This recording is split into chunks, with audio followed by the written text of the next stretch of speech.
Je chanterai tes louanges, sans fin je bénirai ton nom. Dans la beauté de ta grâce, mes larmes s'effaceront. Je chanterai tes louanges, sans fin je bénirai ton nom. Dieu, tu es digne de gloire et mes lèvres déclareront. Tu es bon.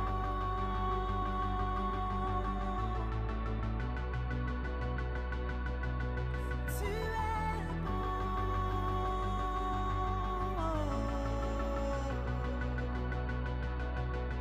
Tu es bon. Oh Dieu. Tu es bon. Tu es bon.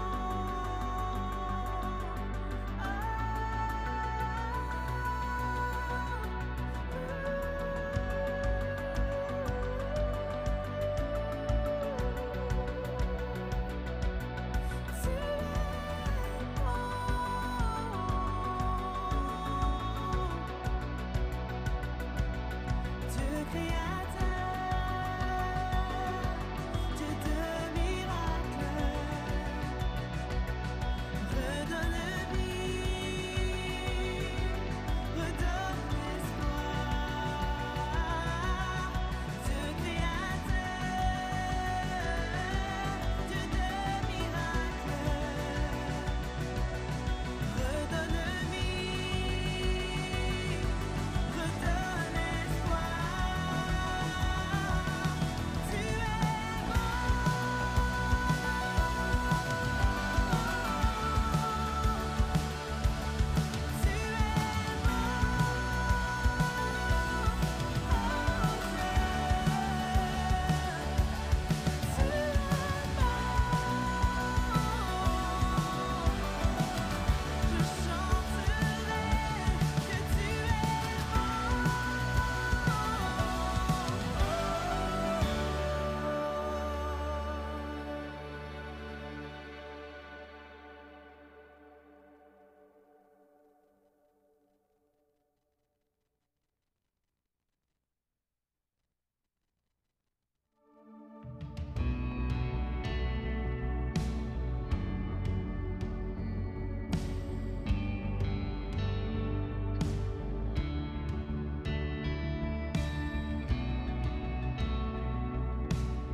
N'es-tu pas celui qui tient les nations dans sa main, celui qui ne change point?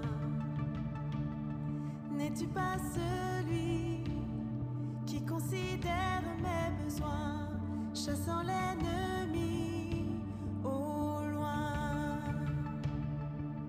Oh, ce n'est pas mon combat, Éternel des armées, tu précèdes mes pas.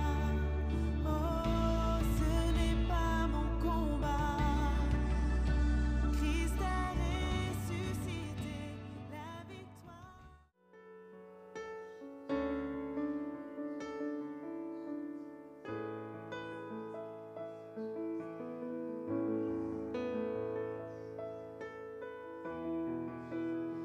Alléluia, Seigneur Jésus.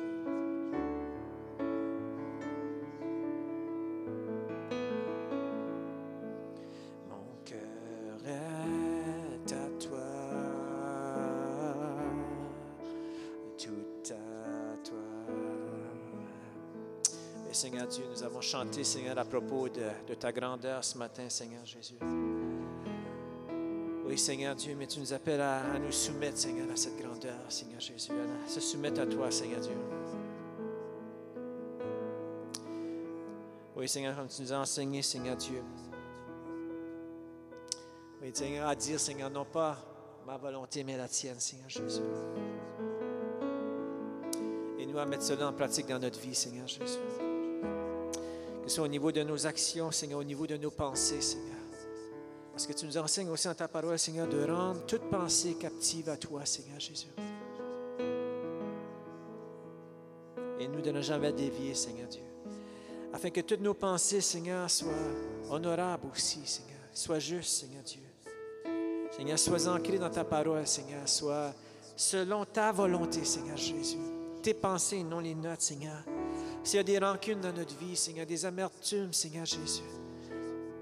Enlève ces choses, Père éternel. Si la tentation est là, Seigneur Dieu, aide-nous d'apporter toutes ces choses, Seigneur captives. Seigneur, si peu importe ce qui peut être là, Seigneur Jésus, nous rendons toute pensée captive à toi, Seigneur Jésus. Merci, Père. Amen. Amen. Vous pouvez prendre vos places ce matin.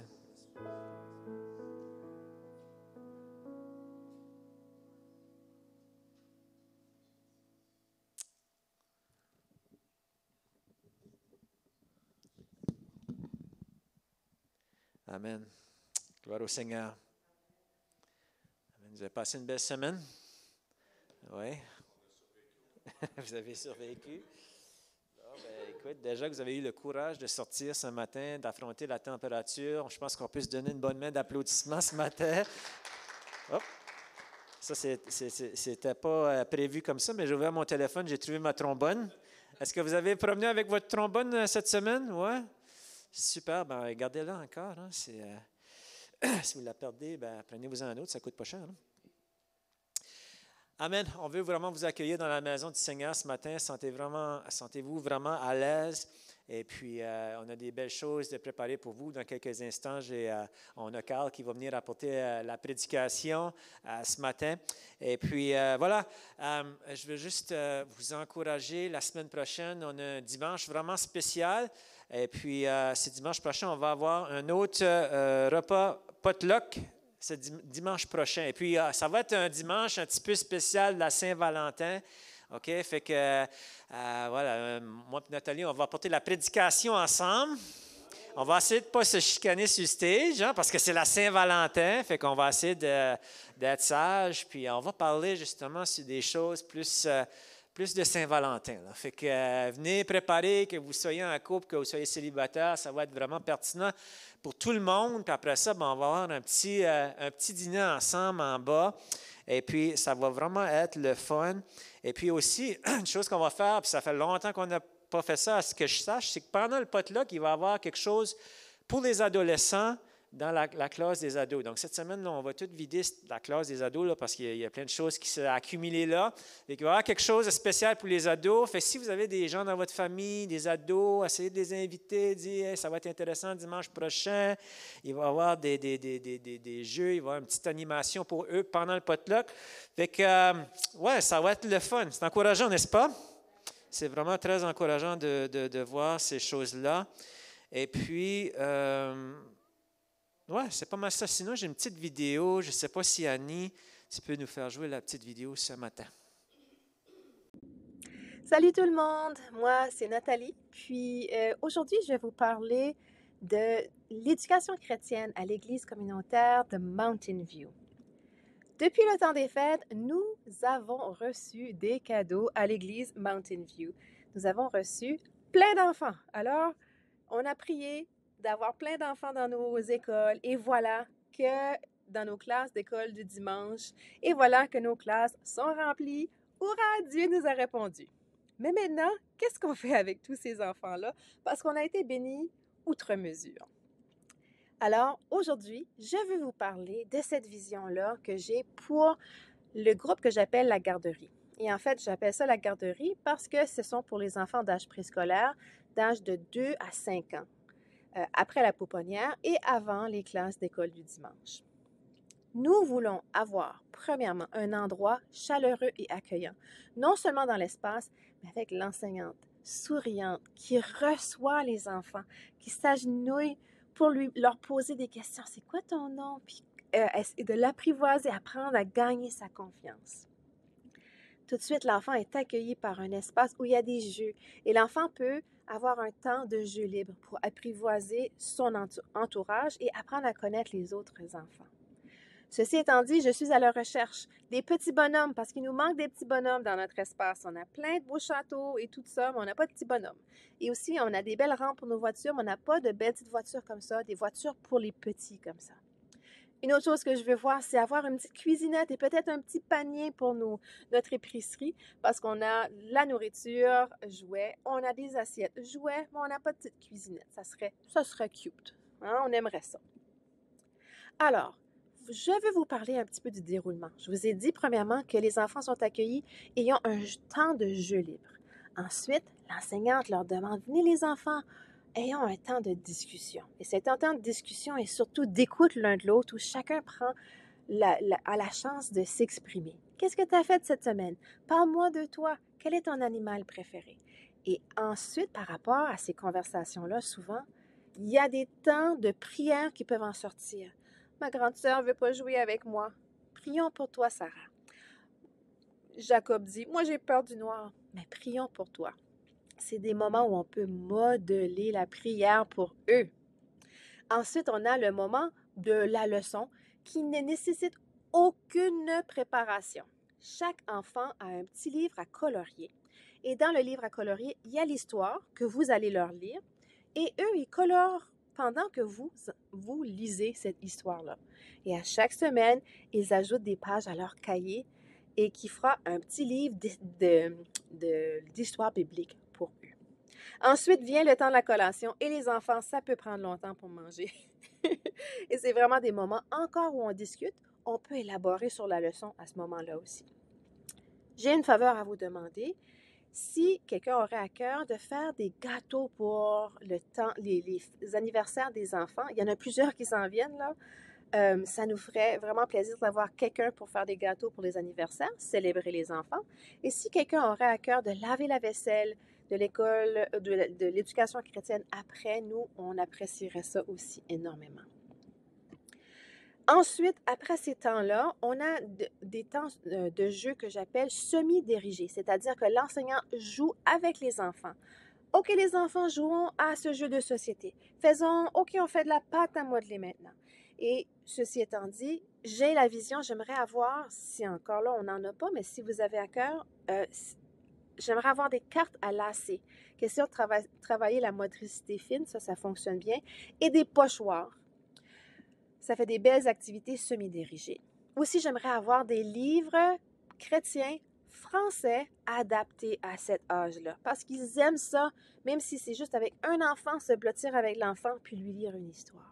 C'est vraiment des beaux moments pour connecter avec eux et surtout de les écouter et juste avoir un moment de qualité. Alors, vraiment, je dois vous dire, oui, je parle de besoins matériels et des choses que vous pourriez acheter pour nous aider ou faire pour nous aider. Et la chose que vous pourriez faire le plus, bien sûr, c'est de vous joindre à l'équipe. On a besoin des gens. Nous sommes comme 3 pour l'instant à l'horaire pour les grands et les petits.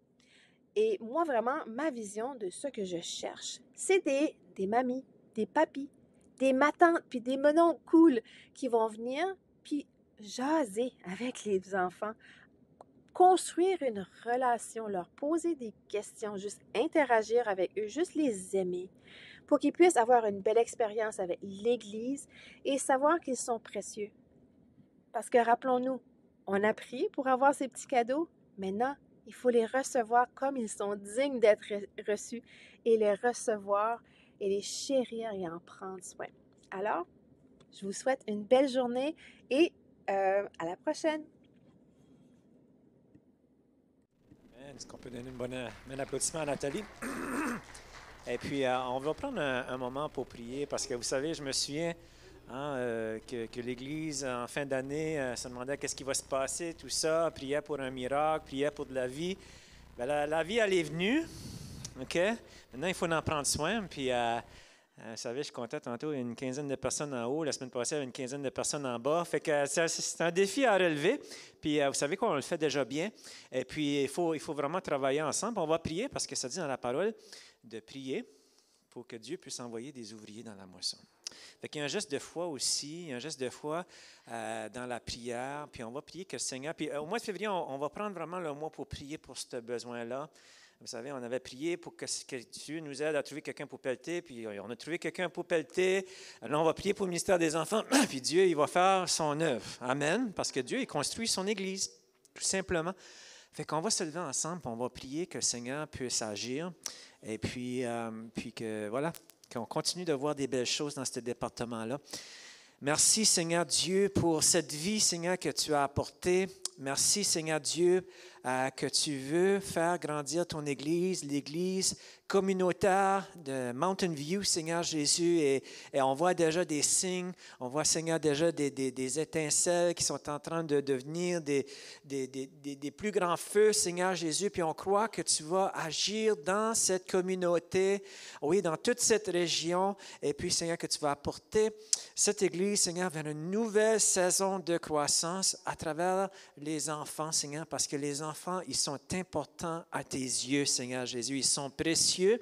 Alors, je te prie ce matin que tu puisses les toucher, que de ces enfants vont sortir, Seigneur, des personnes qui vont partager la bonne nouvelle, Seigneur, des gens qui vont être affermis, Seigneur Dieu, pour le restant de leur vie dans la foi, Seigneur, des gens qui vont avoir une confiance intérieure, qui vont avoir un épanouissement intérieur, puis qui vont être des lumières pour toi, des gens qui vont opérer, Seigneur, des grands ministères pour toi, Seigneur, pour le restant de leur vie. Je te prie, Seigneur, que tu puisses pourvoir les ouvriers, Seigneur, pour prendre soin de ces personnes-là. Et Seigneur, je te remercie, Seigneur Dieu, parce qu'il y a déjà plein de possibilités, Seigneur Dieu. Oui, Seigneur Dieu, parce que déjà tu as prévu, Seigneur Dieu, à tous ces besoins-là. Donc, je te remercie, Père, et c'est vraiment dans ton précieux nom que nous avons prié. Amen, amen, amen. Vous pouvez peut-être vous tourner vers 2-3 personnes ce matin et leur dire: je suis content de te voir aujourd'hui, que tu es sorti dans le froid, tu es venu dans la chaleur de la maison du Seigneur. Puis en même temps, je vais inviter Carl à venir s'installer pour la prédication. Amen. Et ça va bien? Vous allez bien? Tu peux dire aussi à ton voisin: par la grâce de Dieu, j'ai survécu au grand froid. Je vais laisser le temps à tout le monde de pouvoir s'asseoir. Moi-même, je m'assois un petit peu. Pour ceux qui me connaissent, je peux des fois être un peu intense. Alors, j'ai pris l'habitude de m'asseoir à la fois pour calmer le ton de la prédication et pas élever trop fort les décibels. Mes enfants m'ont dit: pourquoi tu mets un micro? Tu n'as pas besoin de micro, papa. Je dis: oui, c'est vrai que je parle fort, mais pas assez fort pour que ça s'enregistre sans micro sur la caméra ou sur l'enregistrement ce matin. J'étais tellement heureux. Ce matin, je me suis levé et j'ai crié « Alléluia » quand j'ai regardé la température, il faisait juste moins 11. C'est-tu pas merveilleux? Hein? Hier, on faisait une activité avec Marie. À la fin de l'activité, j'étais en train de remplir la voiture avec tout ce qu'on ramassait de l'activité. Et mon genou a commencé à en avoir marre du Canada. Je disais: Canada, Canada, j'ai eu une blessure, une petite affaire cet été où je me suis accroché le genou, mais là, il s'en est souvenu. Puis là, il dit: mon genou, il était là, j'en ai marre du Canada, je ne veux plus rester au Canada. Il faisait très mal. Moi, je disais: Canada, Canada, Canada. Mon genou disait: Caraïbes, Caraïbes, Caraïbes. Il disait: Punta Cana. Marie, Punta Cana. Punta Cana, yes. Et là, ce matin, je regarde moins 11. Alléluia, le genou est revenu. J'ai pas mal ce matin. Dieu est bon. Dieu nous fait grâce qu'un dimanche, on ne soit pas pris avec la température d'hier ce matin. C'est vraiment une grâce.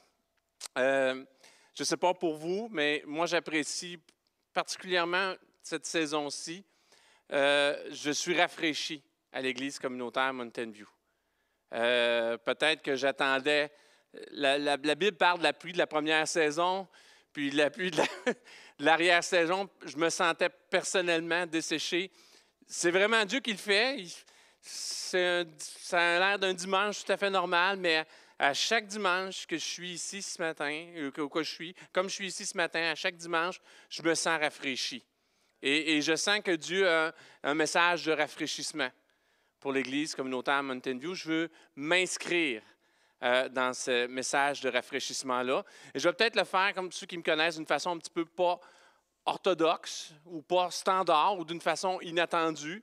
J'ai commencé des messages sur le livre de l'Apocalypse, certains qui parlent des églises. Les messages sont faits pour l'Église. Ce n'est pas des messages de la fin des temps. C'est un message que l'apôtre Jean a reçu, des révélations qu'il y a eu pour des églises qui étaient en Asie.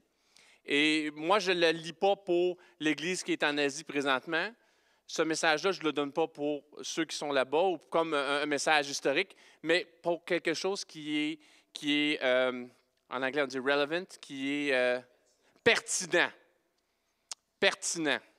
pour nous aujourd'hui. Trop souvent, on regarde, puis on va lire un passage dans les Écritures, puis on va dire, ça, c'est pas pour moi, c'est pour eux. Et c'est pas comme ça que Dieu veut qu'on regarde et qu'on lise la Bible. Il veut qu'on lise les bons côtés, il veut pas qu'on se réconforte dans le bon côté, puis qu'on soit comme le pharisien qui dit « Merci Seigneur que je ne suis pas comme ce publicain-là. » Au contraire, qu'on se dise « Gloire à toi Seigneur que tu me fais grâce et que tu m'aimes malgré mes faiblesses. » Il y a plusieurs noms d'églises. C'est rare, il y a juste l'Église évangélique Philadelphie que j'ai trouvée. J'ai fait un message sur Laodicée, j'ai cherché, est-ce qu'il y a une église évangélique Laodicée? Comme le message, comme il y a un aspect négatif dans le message de l'Apocalypse, il n'y a pas d'église de Laodicée. Pourtant, il y a des promesses. On veut pas la réprimande de Dieu, mais on veut la promesse. Alors, on ne comprend pas qu'il faut passer par la réprimande de Dieu pour entrer dans la promesse. Et je pense qu'il y aurait avantage à ce qu'il y ait des églises de Laodicée. Aujourd'hui, je vais vous parler de Pergame, l'église de Pergame, l'église du compromis. Et je sais que ce n'est pas très vendeur de dire qu'on est une église identifiée à l'église du compromis, mais il y a une promesse. Quand on se dégage du compromis, quand on tranche le compromis dans nos vies, il y a toute une promesse. Et moi, je voudrais que vous puissiez entrer dans cette promesse-là. Je voudrais que vous ne puissiez pas vous tromper vous-même à savoir où est le compromis dans ma vie, où est la menace dans ma vie d'Église, dans ma vie personnelle, dans ma relation avec Dieu, et que vous puissiez entrer dans... Il y a toute une promesse pour l'Église de Pergame. Toute une promesse, tout un réconfort, quelque chose qui nous apporte la paix. Et c'est ce que je désire pour vous, un rafraîchissement, comme il est promis à l'Église de Pergame. Alors, à celui qui a des oreilles, que celui qui a des oreilles écoute. C'est constant pour les 7 églises. C'est ce que Jésus lui-même dit à travers la parole de l'apôtre Jean, à travers la révélation du livre de l'Apocalypse. Écoute, il y a quelque chose. Il donne un message. Voici ce qui est bon pour toi. Voici ce qui est amélioré. Que celui qui a des oreilles qui écoute. Et voici le changement qui peut prendre place dans ta vie si tu écoutes et si tu saisis. Et c'est mon désir pour vous aujourd'hui. L'autre titre que je voudrais donner, c'est sorti de la Bible vivante. Il donne un titre pour chacune des églises. Et pour l'église de Pergame, c'est à une église menacée. Et je trouve ça tellement équilibré. Longtemps, j'ai lu ce passage-là dans les Écritures en voyant l'accusation, en disant « Non, moi, je ne suis pas Pergame, je ne serai pas comme ça. » Et là, je trouve que c'est plus empreint de la grâce de Dieu, plus empreint du cœur de Dieu qui est rempli de compassion pour son Église. Et il y a un message à une Église menacée, à un chrétien menacé, à un chrétien ébranlé. Et je ne connais pas ta condition aujourd'hui, mais c'est peut-être ton cas, et j'espère que tu puisses être réconforté. Je crois qu'il y a un message de réconfort pour toi ce matin. Alors, le passage que je vais vous lire, c'est j'ai juste un passage. Mon message est essentiellement centré sur cette portion-là qui est pour l'Église de Pergame. Toutes mes explications sont liées à ça. Je n'irai pas lire d'autres passages dans les Écritures. Ça va être vraiment très, très centré là-dessus. Et je crois qu'il y a quelque chose pour vous. Alors, c'est dans l'Église, moi je vais vous lire la version second 21.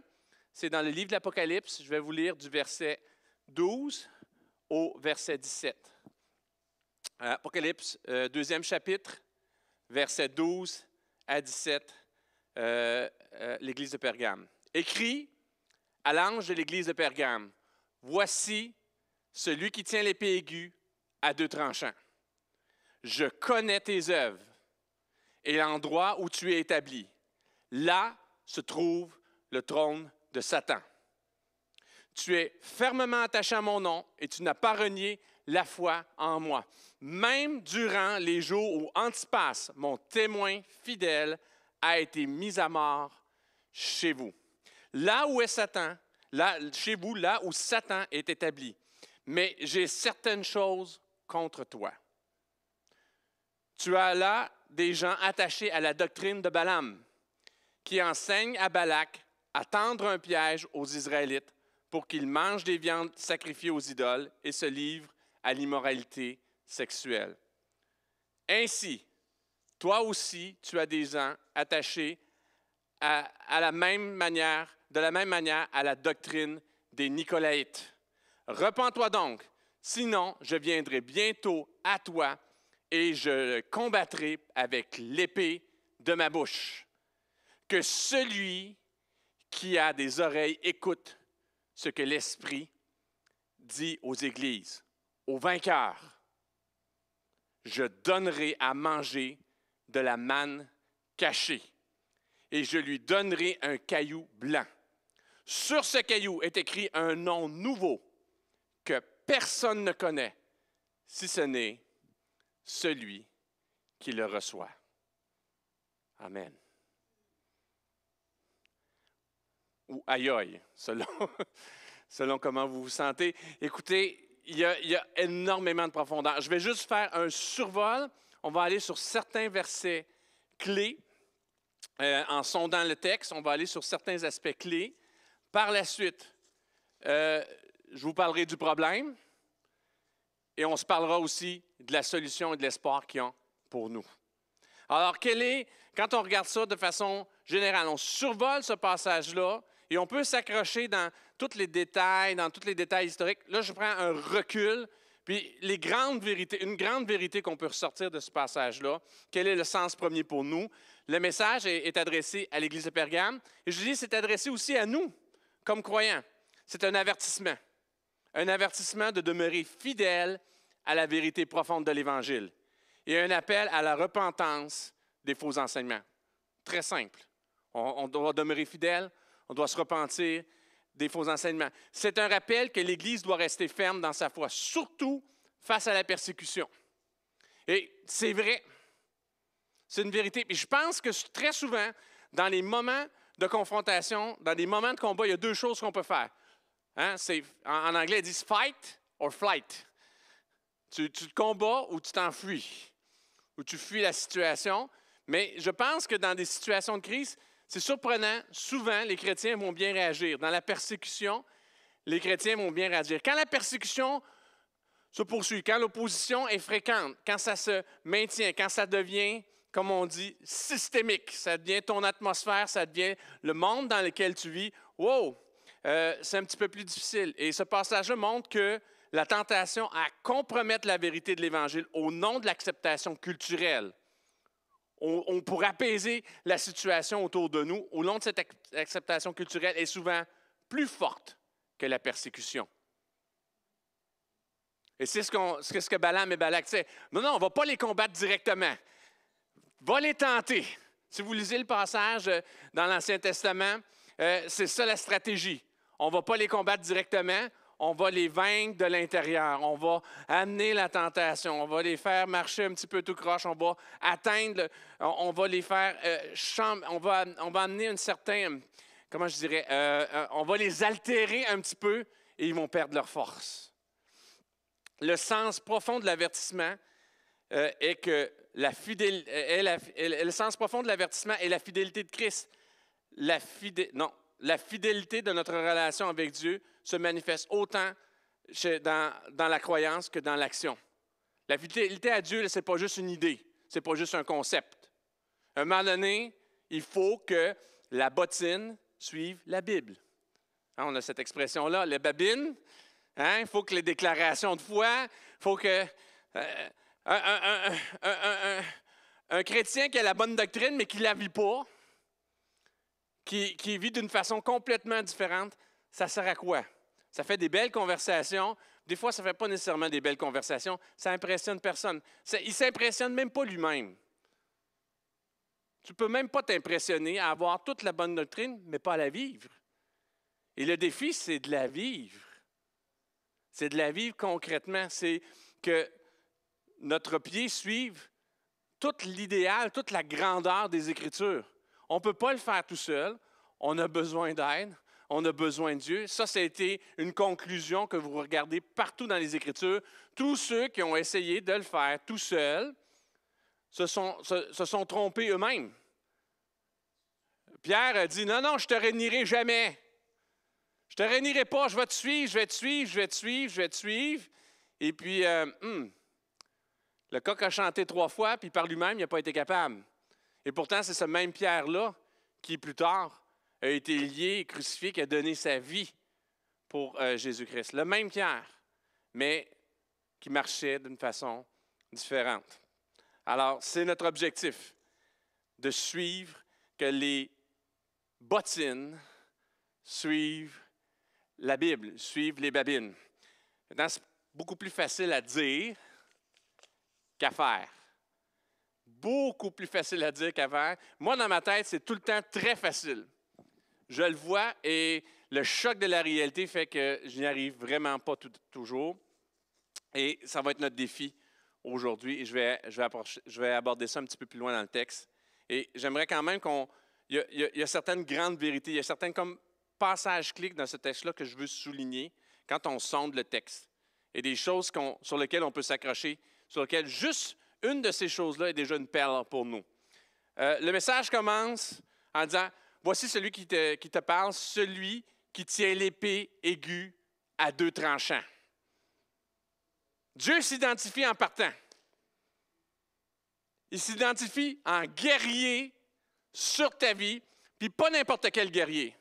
Les épées romaines, les glaives, ou ces épées-là étaient à double tranchant, c'était capable de séparer, c'était des armes très efficaces. Et ce n'est pas pour rien qu'il commence son message en disant, voici celui qui tient l'épée aiguë à 2 tranchants. Dieu veut trancher dans nos vies face aux difficultés, aux persécutions et aux tentations. Il ne veut pas qu'on reste dans les limbes, il ne veut pas qu'on reste dans la confusion. L'Éternel des armées se dresse face à ces situations-là dans ta vie. Il y a quelqu'un qui a besoin d'entendre qu'il y a un Dieu qui se bat pour toi. Tu vis des situations difficiles, c'est pas clair, des fois tu es confus, tu as de la difficulté, mais il y a un Dieu qui se bat pour toi. Tu peux même te le répéter ce matin. Il y a un Dieu qui se bat pour moi. Ça fait mal des fois, c'est difficile des fois, je suis confus des fois je suis hésitant dans ma foi, mais il y a un Dieu qui se bat pour moi. Puis il y a l'autorité, la force pour trancher les situations dans ma vie. Amen. Juste ça, on peut partir. Wow, ça fait ma semaine. Il y a un Dieu qui se bat pour moi. Je le saisis par la foi. Il peut trancher les situations dans ma vie. Ensuite, il y a 2 autres aspects que Jésus dit. Parce que c'est Jésus qui nous parle aussi à travers. Moi, je pense que c'est Jésus lui-même qui parle à travers l'apôtre Jean. Il dit, je connais, mais. Dieu connaît nos circonstances et nos combats. Il n'est pas insensible à nos difficultés et nos souffrances. Il n'est pas aussi complaisant face à nos compromis. Il promet de trancher ce qui est véritable de ce qui est altéré. Tu as besoin d'entendre ça aussi ce matin. Tu as un Dieu qui te connaît. Il connaît les bons côtés, puis il connaît aussi les autres côtés. Hein? Dieu nous dit de les aimer les uns et les autres. Hein? Avec les uns, ça va. Avec les autres, des fois, on est nous-mêmes, on est les uns. Puis des fois, on est les autres, hein, qui sont plus difficiles à aimer. On rentre dans cette situation-là. On a un Dieu qui nous connaît. Il n'y a rien de caché. On est transparent. On est un livre ouvert. Le seul qui peut nous tromper, même pas l'ennemi. Même pas. Satan, s'il trompe, c'est parce qu'il y a un complice. Bibi. Il ne peut pas. C'est une relation avec Dieu. puis que tu dis, oh non, Satan m'a trompé, hey! C'est parce que la porte était débarrée, puis il a sonné, puis tu l'as laissé entrer. Simplement ça. Dieu voit tout. Alors, il ne sert à rien, ça sert à quoi de se cacher devant lui? Je connais. Tu vis des choses difficiles, il n'est pas là à te condamner, il est là, wow! Tu vis des choses difficiles, tu demeures fidèle, wow, il te loue, il loue cette assemblée-là. L'assemblée de Pergame est louée. C'est une bonne assemblée, je connais tout ce que... Hey, t'es dans... Et puis, il ne va pas avec le dos de la... Qui avait dit ça? Le dos de la... Non, mais il y en avait qui a dit... Avec le dos de la main... Il ne va pas de main morte, il disait, il ne va pas avec le dos de la main morte. Avec le dos de la cuillère ou avec la main morte, il ne va pas avec le dos de la main morte. Hein? Il met le paquet, il est conscient de tout ce qui se passe. Quand tu lis sur l'Église de Pergame, c'était un centre puissant, là. Il y avait des grandes autorités, il y avait un centre religieux où la religion était centrale. Même, il y avait un culte là, unique sur la médecine, un Dieu qui guérit, puis les médecins étudiaient là-bas. Il y avait énormément d'opposition. Et c'est juste ce passage-là, dans le lieu où il y a Satan, tu as de l'opposition, mon ami. Puis dans les premiers martyrs qu'on mentionne, il y a Antipas qui était là-bas. Alors, il connaît ça. Il connaît ton combat. Peut-être à l'intérieur de toi, face à les difficultés qui traînent, tu te dis, bon, ça fait longtemps que ça traîne, ça. Il me semble que personne ne comprend ce que je vis. Mais moi, je te déclare ce matin que ton Dieu te dit, Jésus te dit, je connais, je sais ce que tu vis. Je sais ce que tu vis. Puis je sais même quand tu aimerais ça que je ne le sache pas, ou quand tu aimerais ça que les choses soient cachées, je connais aussi ces choses-là et je veux trancher. Parce que moi, je suis celui avec l'épée à double tranchant. Je me tiens et je connais ce que tu vis. Je combats avec toi dans les choses difficiles. Et là où tu as flanché, là où tu es altéré, je veux trancher ces choses-là dans ta vie. Ça, c'est une promesse. Ensuite, maintenant, voici, la table est dressée. Maintenant, toi, tu es invité à la table. L'Église de Pergame est invitée à la table et ce qu'il leur dit, c'est « Repens-toi donc ». On n'aime pas ça parler de la repentance. On en parle un peu moins souvent, mais parce que peut-être c'est une notion qui est teintée de condamnation. Moi, j'ai eu cette expérience-là dans un moment très sombre de ma vie où Dieu m'a repris.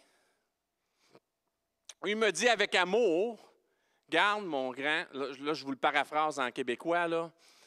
Garde le grand, là. Tu pensais me servir, tu pensais avoir raison, tu t'es défendu, tu as même utilisé les Écritures pour te convaincre toi-même que j'avais dit telle chose et bien, je ne te l'avais jamais dit. Hein? C'est pas ça que je t'avais dit du tout, tu as mal interprété. » Là, ça faisait 7 ans de ma vie, 8 ans de ma vie, que je vivais sur une mauvaise interprétation qui m'avait amené une difficulté grande, qui m'avait amené à être à un échec de mariage, en chemin vers un divorce, une femme qui quitte, une femme infidèle. Moi, j'étais convaincu que Dieu était dans l'affaire. J'avais entendu la voix de Dieu, puis voici, moi, j'avais rajouté ce que lui n'avait pas dit. Il ne m'a jamais dit de la marier, cette personne-là. Il me l'a dit avec amour. Ça, c'est un repens-toi de Dieu. Un repens-toi de Dieu, même si ta vie s'effondre, il va te le dire et la repentance va t'amener une paix. Ça, c'est Dieu qui parle. Satan est là pour t'accuser. Dieu est là pour te relever, te faire changer de direction, te faire changer de chemin. Mais trop souvent, on voit Dieu comme Satan. On entend repentance, puis on voit condamnation. Il n'y a pas condamnation dans la repentance de Dieu. Il y a restauration. Ce n'est pas le même Sion. Ce n'est pas la condamnation, c'est la restauration. Ça fait pleurer des fois, ça fait mal des fois, ça nous oblige à changer notre façon de voir les choses parce que des fois, c'est nous-mêmes qui nous sommes égarés, mais la repentance de Dieu, la repentance qui vient de Dieu nous transforme. Dieu ne nous appelle pas seulement à écouter, à nous attacher à lui, mais aussi à changer de direction. Quand nous sommes égarés et à marcher dans la lumière de l'Évangile. Wow! Des fois, on est tellement dans les ténèbres qu'on ne s'en rend même pas compte, parce qu'on ne voit rien. Et là, Dieu appelle cette repentance et amène un changement. Et là, wow! Il est là pour trancher. Il connaît notre situation. Il voit nos zones normes. Il nous appelle à changer de direction. Et là, il y a une promesse. Au vainqueur, je donnerai. Qui veut être vainqueur? Moi, j'ai le goût d'être vainqueur. J'ai le goût d'être vainqueur. J'ai besoin d'être vainqueur. Après 2 ans de COVID, là, je sens que j'ai été sur le mauvais bord de la victoire. J'ai le goût d'être vainqueur. Je suis vainqueur. Amen. Ouais, mais attends. C'est pas juste un vainqueur théorique, là. C'est un vainqueur dans la repentance. Ça a un coût, cette victoire-là. Un vainqueur dans la tentation, un vainqueur dans le compromis. Il y a un coût, mais au vainqueur, je donnerai. Le passage parle aussi de la provision surnaturelle de Dieu, qui pourvoit quotidiennement aux besoins et qui nous transforme à l'image de Dieu quand nous restons attachés à lui. Il y a une provision pour toi. Il y a une provision. Il y a quelque chose, il y a quelque chose vraiment pour toi. Alors maintenant, il y a juste 2 facteurs. C'est identifier ce sur quoi on a besoin de changer pour entrer pleinement dans cette provision-là. Alors, moi, je pense qu'il y a un Balaam et un Nicolaïte contemporain. Et la Nicolaïte, ce n'est pas un virus intestinal, là. Les Nicolaïtes, c'était les gens contemporains à l'époque. Et je pense qu'il est allé fort en parlant de Balaam puis Balak. Parce que probablement que pour l'assemblée de Pergame, c'était pas clair, eux autres, que c'était Balaam puis Balak. Souvent, on dit, l'opposition, Satan, puis là, on voit là, l'étoile à l'envers, puis on voit le bouc, puis on voit les sacrifices. Des fois, c'est beaucoup plus subtil que ça, la tentation. Ça vient d'une façon beaucoup moins évidente. Et moi, ce que j'interprète dans ce texte-là, c'est que dans le texte de l'Apocalypse, quand il donne des images du Nouveau Testament, il donne des images très fortes pour que l'Église se réveille, là, puis comprenne, non, c'est la même affaire. Il commence à... vous êtes bien... C'est probablement qu'ils commencent la lettre, puis à Pergame, ils sont contents. Hey, je vous aime bien, là. Hey, vous vivez dans la persécution, vous n'avez pas laissé tomber mon témoignage, vous êtes là, vous avez même des martyrs. Peut-être même eux autres se réconfortaient de tout cela. Mais ils disent, mais attention. Vous avez laissé entrer Balaam et Balak. Balaam et Balak, ben non, jamais de la vie.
As-tu perdu beaucoup? 2-3 minutes de temps. Alors, ce que je disais sur le syncrétisme, on dirait que mes enfants avaient prophétisé. Hein? Ils ont dit, tu n'as pas besoin de micro. Je m'en suis même pas rendu compte que j'étais plus sur le micro. J'ai juste entendu un petit toc, cloc.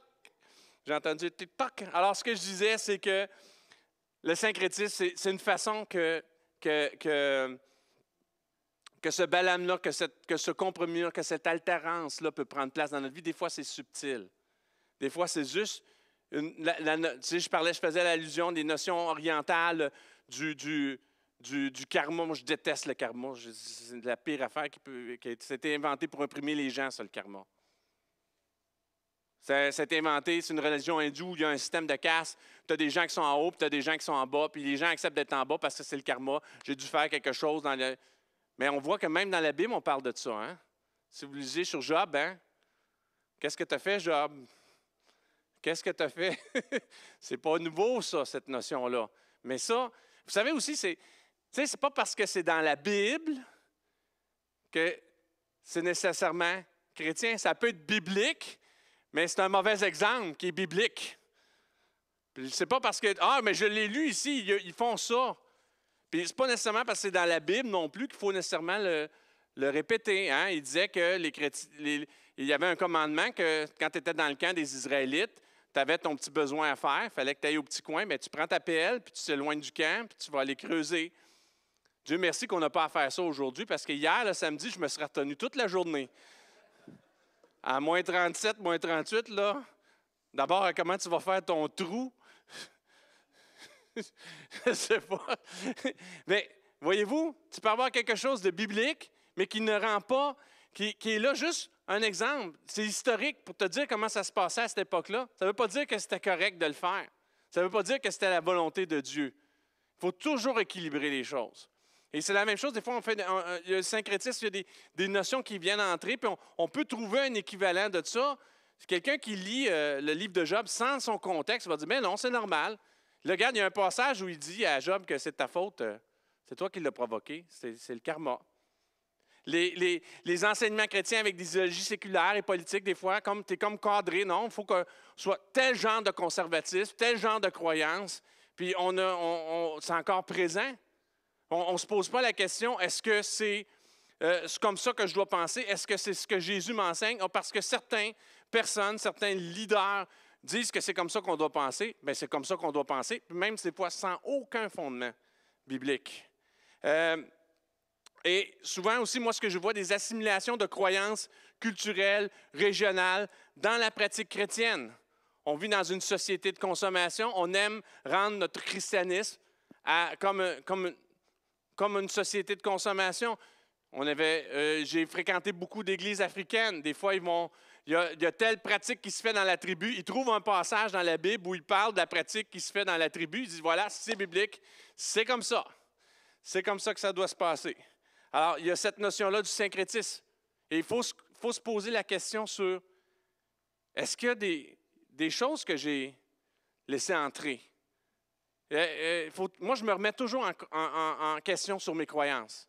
Est-ce que c'est vraiment ce que Dieu veut pour ma vie ou est-ce que c'est juste quelque chose que j'ai mélangé, que j'ai laissé tomber par inadvertance dans ma recette de vie chrétienne et puis qui vient saler ou rendre ça trop sucré ou rendre mon témoignage, vient altérer mon témoignage. Autre chose qui est vraiment contemporaine, l'évangile de la prospérité. La croyance que Dieu bénira ceux qui ont la foi par la richesse matérielle et le succès. Il y a des passages qui nous parlent de ça. Puis c'est vrai que Dieu bénit ceux qui aiment. Mais de mettre une suremphase là-dessus, on vient altérer le message de l'Évangile. Les richesses et les biens matériels, au lieu de la croissance spirituelle, on dit non, c'est ça. Celui qui est béni, Dieu est avec lui. Écoutez, pendant la pandémie, là, il y avait bien des ministères bénis. Et j'ai eu témoin de beaucoup de scandales aussi dans ces mêmes ministères bénis. Si la bénédiction ou la faveur ou le succès est simplement un signe que Dieu est avec toi, ce n'est pas toujours vrai. C'est loin d'être toujours vrai. C'est une mauvaise interprétation. Ça vient altérer qui on est. La bénédiction de Dieu au lieu de la relation avec Dieu. Une surenfance sur l'expérience, la bénédiction, la bénédiction. Où est-ce qu'est la bénédiction? Je vais aller faire la bénédiction, je veux la bénédiction, je veux la bénédiction. Il y en a qui sont prêts à faire des kilomètres et des kilomètres et des kilomètres et des kilomètres, à dépenser énormément d'argent pour aller là où est la bénédiction, sans comprendre que c'est la relation avec Dieu qui est la vraie bénédiction. Et puis ça, c'est, comme disait Manon Massé, gratis. C'est gratis. Je n'ai pas besoin de courir, de chercher cette bénédiction-là. Elle est accessible. Pourquoi je courrais après la bénédiction? Moi, je veux plus que la bénédiction. Je veux la source de la bénédiction. Je veux la personne. Alors que je sois béni ou non, je vais être comblé. La négation de la réalité de la souffrance, des difficultés et de la persécution qui font souvent partie du parcours formateur de la foi. Mes plus grandes formations ont été à l'école de la plaisance, de la bénédiction, à l'école de la douleur, à l'école de l'épreuve. C'est là qu'on change vraiment. C'est drôle, je revois ça continuellement dans les Écritures. Il n'y a pas un grand homme de Dieu qui n'a pas passé par l'école de la souffrance. Et si on est simplement axé là-dessus, ça devient incompréhensible. Tu souffres, qu'est-ce que tu as fait de pas correct? C'est pas correct, c'est pas comme ça que ça devrait se vivre. Puis il y a des gens qui décrochent de la foi parce qu'on leur a enseigné, voici, la foi, c'est un long fleuve tranquille. Dieu t'aime, il va te bénir, il va s'occuper de toi, il va te guérir, il va prendre soin de toi, il va te délivrer, il va être tout le temps là. Puis oublie ça, les bobos. Puis là, il arrive moins 38, puis mon genou arrête de marcher. Mais qu'est-ce qui se passe, Seigneur? Au nom de Jésus, douleur, sors de ce corps. En moins 11, ça revient. Après, c'est un miracle. Mais, voyez-vous la notion? Ça vient nous troubler, ça. Ça réduit aussi l'Évangile à une simple formule de réussite. Ah, je n'ai pas été béni, c'est parce que je n'ai pas encore la bonne façon de prier, je n'ai pas encore la bonne méthode, je n'ai pas encore le bon NIP spirituel, je n'ai pas la bonne carte pour déposer dans le distributeur automatique de Dieu avec le bon NIP, le bon identifiant. Quand j'aurai tout ça, je vais être béni. C'est ça une relation avec Dieu.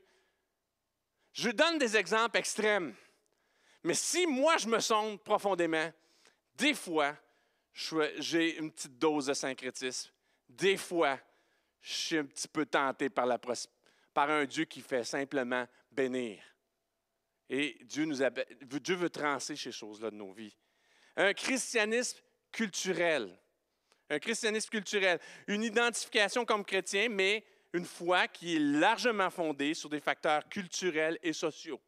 Je vais à l'Église, mes amis sont à l'Église, j'ai une belle relation à l'Église, ça va bien à l'Église. J'ai plus d'amis à l'Église, j'ai une petite chicane à l'Église, je ne vais plus à l'Église. Basé sur des facteurs culturels et sociaux plutôt qu'une relation personnelle avec Jésus-Christ. Et ça a comme symptôme le manque de profondeur spirituelle, l'incapacité à vivre l'Évangile, la négligence dans la pratique des disciplines spirituelles, la mauvaise compréhension de l'Évangile, l'absence de vie transformée. Je ne dis pas qu'on est tout le monde là-dedans à un certain niveau, mais je pense que des fois, moi, il y a au moins quelquefois un de ceux-là où je dis, wow, là, je suis sur le pilote automatique. Je suis un chrétien culturel. Je suis un chrétien par habitude, au lieu d'être un chrétien par relation avec Dieu. Puis Dieu veut trancher ça dans ma vie. Il veut trancher ça parce qu'il y a quelque chose d'autre pour moi. Et finalement, le relativisme moral. Les croyances qui n'existent pas de vérité morale absolue et que ce qui est bien et mal est relatif à l'individu, à la société. Ça, on baigne dans un monde de relativisme moral. Si on est comme chrétien qui vivons dans le relativisme moral, on flotte dans cette société ici, là.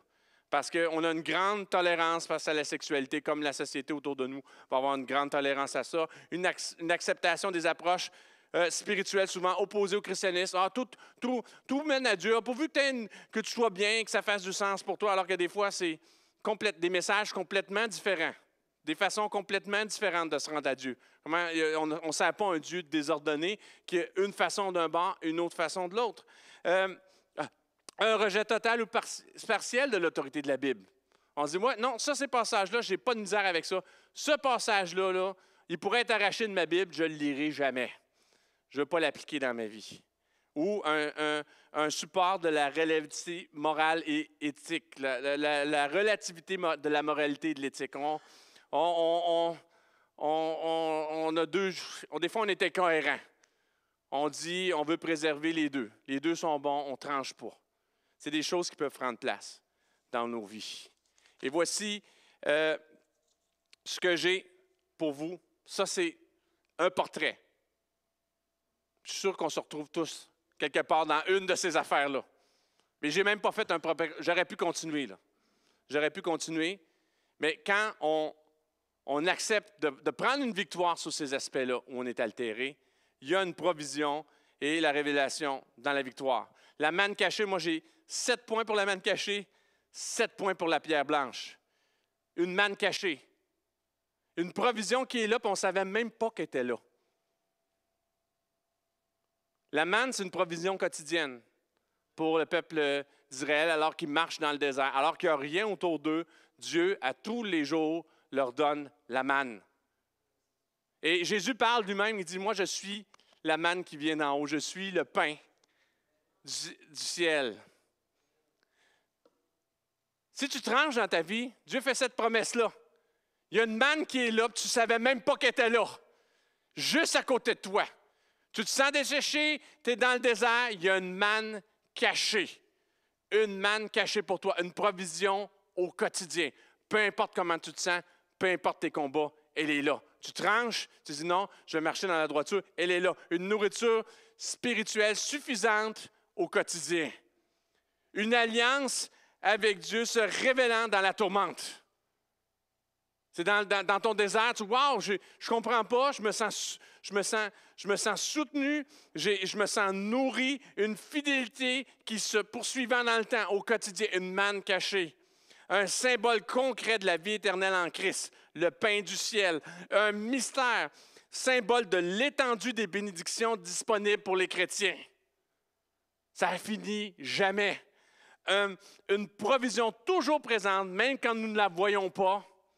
Une paix et une sécurité dans la tourmente, une manne cachée. Dans ces temps-là où j'ai besoin d'être désaltéré, j'aveux la manne cachée. Est-ce que tu la veux, la manne cachée? Je la veux. Montre-moi ce qui est caché. Où ce qui est caché, Seigneur? Mais il donne cela. Il donne une manne qui était toujours là, une fidélité, une paix qui était toujours là. C'est juste que tu ne le voyais pas. Il te donne aussi une pierre blanche, une nouvelle identité liée à notre transformation, une récompense, un médaillon VIP. Dis à la personne à côté de toi, je suis un VIP de Dieu.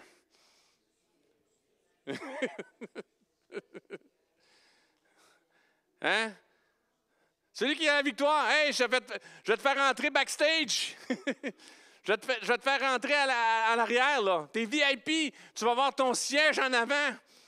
Tu auras ton popcorn à volonté, ta grosse boisson. On va t'amener des nachos extra fromage. T'es VIP, t'es très important. Un siège, t'as une pierre blanche. Une pierre blanche, quelque chose qui... une relation... VIP personnel et intime avec Dieu. Une pureté symbole de notre sanctification en Christ. C'est pas juste, tu sais, quand Pierre il a dit, tu es le Fils de Dieu, ça, ta révélation, c'est, vous savez, toi tu es Pierre, tu t'appelles Pierre, puis là, ça c'est un roc, mais dans les textes, là, Pierre, roc, c'est à peu près la même façon. Hein. Quand on parle de Pierre, une roche, c'est pas la révélation qui était plus grande de Pierre, il faisait juste un lien entre les deux. Tu as saisi quelque chose, mais là, ce n'est pas n'importe quelle révélation, c'est une révélation blanche, comme une nouvelle révélation de qui tu es. Celui qui tranche, non seulement tu crois qu'il est Fils de Dieu, mais wow, c'est beau. C'est une pierre purifiée à l'image de qui Il est une pureté symbole de notre sanctification avec Dieu, une récompense, une bénédiction qui déplace les réalités matérielles.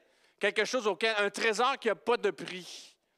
Un appel à notre unicité, à notre appel, à notre importance, à notre élection en Christ. Il y a un nom dessus, juste pour toi.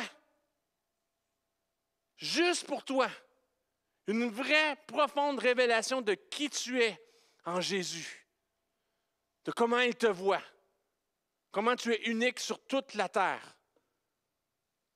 Comment il se souvient de toi et qu'il se souvenait de toi alors qu'il donnait sa vie à la croix pour toi.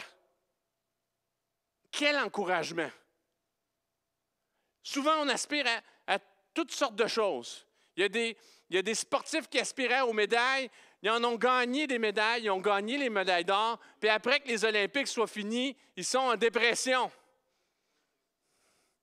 Parce qu'ils pensaient que c'était pour changer quelque chose à leur vie. Puis ça n'a rien changé. Ils sont juste plus fatigués. Mais quand Dieu te donne cette pierre blanche-là, cette récompense-là, cette médaille-là d'avoir vaincu, d'avoir tranché les choses qui altèrent ta vie, ça comble vraiment. Ça vient boucher un trou dans ton cœur. Puis ça te fait voir toi-même comme quelqu'un d'autre. Il n'y a pas un mot d'amour sur terre qui équivale au nom que Dieu te donne. Je pense que ce n'est même pas possible de le traduire. C'est un nom secret sur cette pierre-là. Celui qui l'a, il comprend. Il ne peut pas l'expliquer aux autres. Ça, c'est une promesse de Dieu. Un appel à notre unicité, un symbole de notre accomplissement en Christ, du comblement de nos aspirations les plus profondes en Jésus, une paix, une sécurité dans la tourmente. Est-ce que vous voulez ça? Moi, Louise, elle veut. Moi aussi, je le veux. Je lis ça, puis je dis, wow! Moi, c'est vrai que j'avais manqué ça. La manne cachée, la pierre blanche, je la veux. Wow, ils sont chanceux, Pergame. Man, quelle promesse pour eux. Quel est le chemin là pour la victoire? Puis, c'est très simple, hein? Moi, ce que je vois, en tout cas, c'est il y a un chemin dans la victoire, il y a du quand, il y a du où, il y a du comment, puis il y a du avec qui. Dans le chemin pour ta victoire, il y a du quand, il y a du où, il y a du comment, puis il y a du avec qui. Le quand, parce que si on ne prend pas le temps, le où, le comment, puis avec qui, il ne se fera jamais. Ça prend du temps. Il y a un quand. Il y a un où, parce que ça ne peut pas se faire n'importe comment, dans n'importe quel lieu, avec n'importe quelle force, avec n'importe quelle ressource. Il y a un comment, parce que ça ne se fait pas aussi n'importe comment. Puis il y a un qui, parce que Dieu, dans son grand amour, il a donné l'Église pour qu'on puisse se soutenir les uns les autres, pour qu'on ne soit pas tout seul, pour que quand un tombe, bien, l'autre le relève, qu'il y ait toujours une force qui nous accompagne. Alors, quand faire de la foi sa priorité, faire de ta foi ta priorité, mets-le dans ton agenda, mets-le dans ta routine, trouve-toi un temps pour le faire, mets-toi des choses à part. Quand? Ou rester proche de Dieu. Où? Je ne ferai pas ça tout seul, Seigneur Dieu. Je ne le fais pas pour te prouver quelque chose, je le fais avec toi. Je veux trancher dans ma vie, trancher ces choses-là, je veux le faire avec toi. Comment? En vivant activement l'Évangile, en pratiquant les disciplines, en se mettant en marche, en faisant suivre les bottines, l'Évangile, en résistant concrètement à la tentation, en ne se mettant pas de façon... Tu sais que tu as une difficulté là-dessus, mets-toi pas dedans, viens pas te baigner dedans. Tu ne supportes pas le vinaigre, mais asperge-toi pas de vinaigre dans ta vie. Il y a des choses que tu sais qui viennent t'affecter, ne les mets pas dans ton... éloigne-les de toi. Comment? S'attacher à la vérité face à la persécution. Les choses viennent, c'est difficile, mais des fois, on peut se déclarer ces choses. Dans les moments difficiles, tu peux te regarder dans le miroir puis déclarer les promesses de Dieu, t'attacher à la vérité. C'est difficile. Oui, Seigneur, c'est difficile, mais tu me dis que tu combattrais pour moi, l'Éternel des armées. Je suis une créature merveilleuse, je suis bien-aimé. C'est des choses qu'on peut déclarer en vivant dans l'obéissance, en disant non, là, j'ai le goût, mais je ne le ferai pas. Hein? Jésus lui-même a dit, s'il est possible que cette couple s'éloigne de moi. Ce matin, moi et Marie, on disait, pourquoi les adolescents? C'était vraiment dans le même genre. C'est possible que cette couple s'éloigne de moi, mais non, Seigneur, non pas ma volonté, mais ta volonté. Comment? Et avec qui? En s'aimant les uns les autres et en partageant l'Évangile, en soutenant les uns les autres, en priant les uns pour les autres, en s'écoutant les uns les autres, en ayant compassion des uns des autres. Savez-vous quoi? Ça vient trancher. Ça vient trancher. Il y a une promesse pour toi. J'aimerais te dire, sois encouragé quand tu te sens dépassé dans ta foi. Ce passage-là, tu peux être encouragé quand tu te sens dépassé dans ta foi. Quand tu sens que tu as fait des compromis. La promesse est pour une Église qui a fait des compromis. La promesse est pour toi aussi. La promesse, moi j'ai fait des compromis dans ma vie. La promesse est pour moi aussi. Sois encouragé. Tu as une nouvelle entité et un but en Jésus. Il y a une pierre cachée pour toi. Une pierre blanche, un nom nouveau, une révélation. Et la révélation, si tu en as déjà eu une, la révélation d'hier n'est pas aussi bonne que la révélation de demain que Dieu en réserve pour toi. Il y a toujours des pierres blanches pour nous. Toujours un témoignage de sa grandeur qui nous amène plus loin, qui nous fait voir nous-mêmes, le monde qui nous entoure, les personnes qui nous entourent, nos bien-aimés, toute la situation de ce monde différemment parce que Dieu a donné cette pierre blanche-là, cette révélation profonde de qui il est. Ton Dieu est une source de paix et de sécurité dans ta tempête. Bon, peut-être tu dois le dire aussi ce matin. Dieu, tu es ma paix et ma sécurité dans ma tempête. Moi, je veux le dire. Dieu, tu es ma paix et ma sécurité dans ma tempête. J'ai besoin de toi. Et soit aussi, peut-être, tu dis, non, j'ai déjà entendu ça, mais peut-être besoin d'un rafraîchissement, d'une mise à jour. Sois rafraîchi dans l'arrière-saison. Dieu récompense ta fidélité. Peut-être tu es fatigué. Pourquoi je continuerais de marcher, d'être fidèle, fidèle, fidèle, fidèle, fidèle, fidèle? Dieu récompense ta fidélité. Ne te décourage pas. Sois rafraîchi ce matin. Peut-être tu étais fatigué. Peut-être tu avais mal. Peut-être ton genou voulait s'en aller à Punta Cana. Sois rafraîchi ce matin. Renouvelle ton attention sur ce qui compte vraiment. Laisse tomber les choses qui ne sont pas importantes. Dis, Seigneur, wow, qu'est-ce qui compte vraiment? Je veux te mettre à l'agenda. Qu'est-ce qui compte vraiment? Qu'est-ce qui compte vraiment? Et partage la bonne nouvelle. Si c'est bon pour toi, c'est bon pour quelqu'un d'autre. Si tu es béni, quelqu'un d'autre a besoin d'être béni aussi. Si tu es transformé, quelqu'un d'autre a besoin d'être transformé. Sois inspiré. Laisse-le te guider comme il t'a guidé avec amour, comme il t'a repris avec amour. Partage avec amour ce Dieu-là qui change toutes les vies, qui vient trancher, qui vient faire une différence. Soyez bénis, Église communautaire Mountain View. Je vous aime beaucoup, je vous apprécie beaucoup. J'espère que ce message-là vous a fait du bien. Est-ce que je peux prier, juste en finissant, pour ce message? Merci, Éternel Dieu, tu es fidèle, tu es bon, tu nous fais du bien, Seigneur. Et je prie que ce que tu as à nous communiquer parle à nos cœurs. J'ai communiqué énormément de choses parce que c'est un passage qui était très riche dans tes révélations éternelles, très riche dans communiquant vraiment profondément qui tu es. Je veux goûter à ces choses et je veux que nous puissions, comme assemblée, comme chacun comme chrétien, comme assemblée de croyants, puissions goûter à qui tu es, puissions avoir cette provision qui vient du ciel, cette manne cachée, cette pierre blanche avec un nouveau nom, puissions vaincre le compromis dans nos vies. Ouvre nos yeux, Seigneur Dieu, que nous puissions, avec ta force, trancher et que nous puissions vraiment goûter toute cette provision qui était cachée à nos pieds, quotidiennement, présente et disponible pour nous. Sois glorifié, Éternel Dieu. Merci pour les témoignages de soutien, de réconfort que tu vas donner dans les jours, dans les semaines qui viennent, où mon frère et ma sœur vont témoigner, « Wow, j'ai goûté à la manne cachée. J'ai senti que Dieu me soutenait et me relevait. J'ai entendu des cailloux blancs, Seigneur Dieu. J'ai reçu une révélation VIP juste pour moi. Un nom juste pour moi. Une parole de vie juste pour moi. Tu m'as soutenu, Seigneur Dieu. Tu as été fidèle alors que je me suis attaché pleinement à toi et que je me suis détourné de ce qui m'éloignait de toi. Au nom de Jésus, j'ai prié. Amen.